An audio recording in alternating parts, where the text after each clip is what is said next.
What's up, YouTube?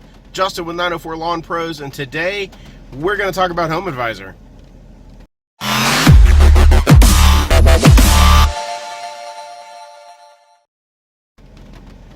Alright, so here's the deal. I'm going to tell you the good, the bad, and the ugly about HomeAdvisor. And I will try really hard not to say any curse words about them. Anyway, because, there might be teenagers watching this and stuff. So, here's the deal.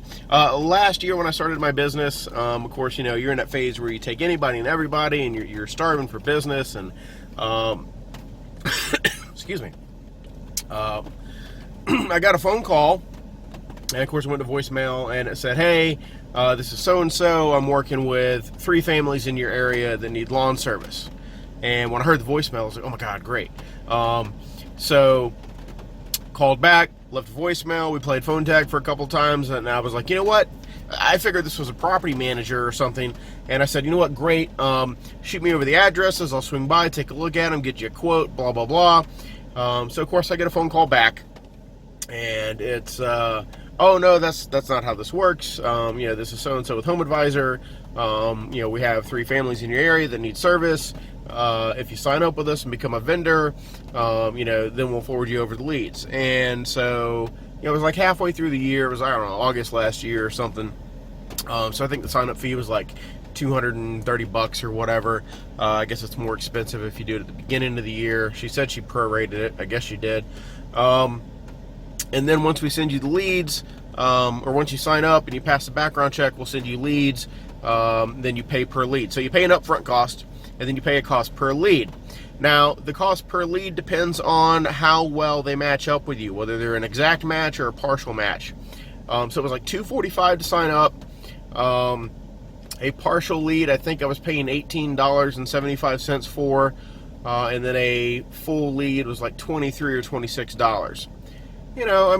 As long as they're ongoing customers, it's not a bad deal. It's kind of a high customer acquisition cost, but it's only on the first one. They're not taking it every single time you do the property. So you basically give up half your income on the first deal, and then everything after that's gravy.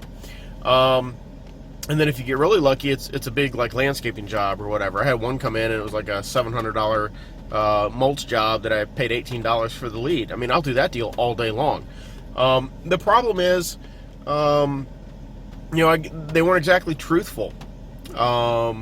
So you sign up, we'll give you these 3 leads, blah, blah, blah. So I signed up. It took like a day and a half for the background check to come through.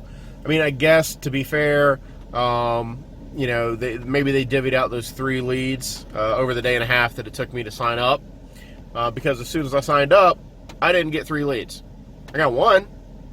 And then the next day I got 1. And then I think maybe later that afternoon or a day later, I got another one. So it's not like I got 3 all at once like she was saying. All right, big deal, whatever. Like I said, I figured maybe they had to go ahead and give those leads out during my sign-up phase so that those customers could get service. I get it. No problem. I will say that HomeAdvisor is my highest, or was my highest customer acquisition cost per lead. For those of you that are wondering what that means, it's basically how much it cost you to get the lead, okay?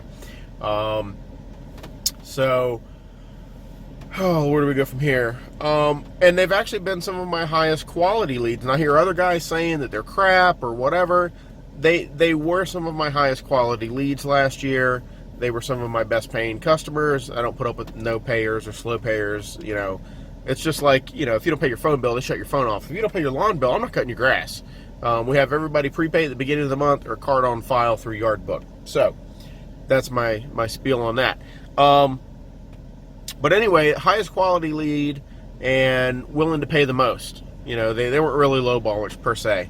Then over the winter, you also have to set a budget with them. I think their budget defaults at $250 per month for exact match and $250 per month for partial match leads. You can dial that down to $100 because I was going into the winter, my first winter. So, things were slow, painfully slow. And so I dialed it down to $100, and then you can turn your leads on and off. You can pause your leads. So if you're going out of town for the weekend or if you're flooded with work, you can hit the pause button. You don't get any leads. They will send you an opportunity lead, which doesn't cost you anything unless you say, yes, I want that. So let's fast forward to January. I had my leads basically constantly paused because there was no income really coming in. I couldn't spend all $100 a month on leads. I was just getting by in my first slow season. So my leads would unpause and I'd immediately jump back on and pause the leads. Well, every now and then the lead would slip through because I didn't pause it fast enough. Fine, I get that. But then, and here's the kicker, then what happened was while my leads were paused, they started sending me leads. Oh, let me back up.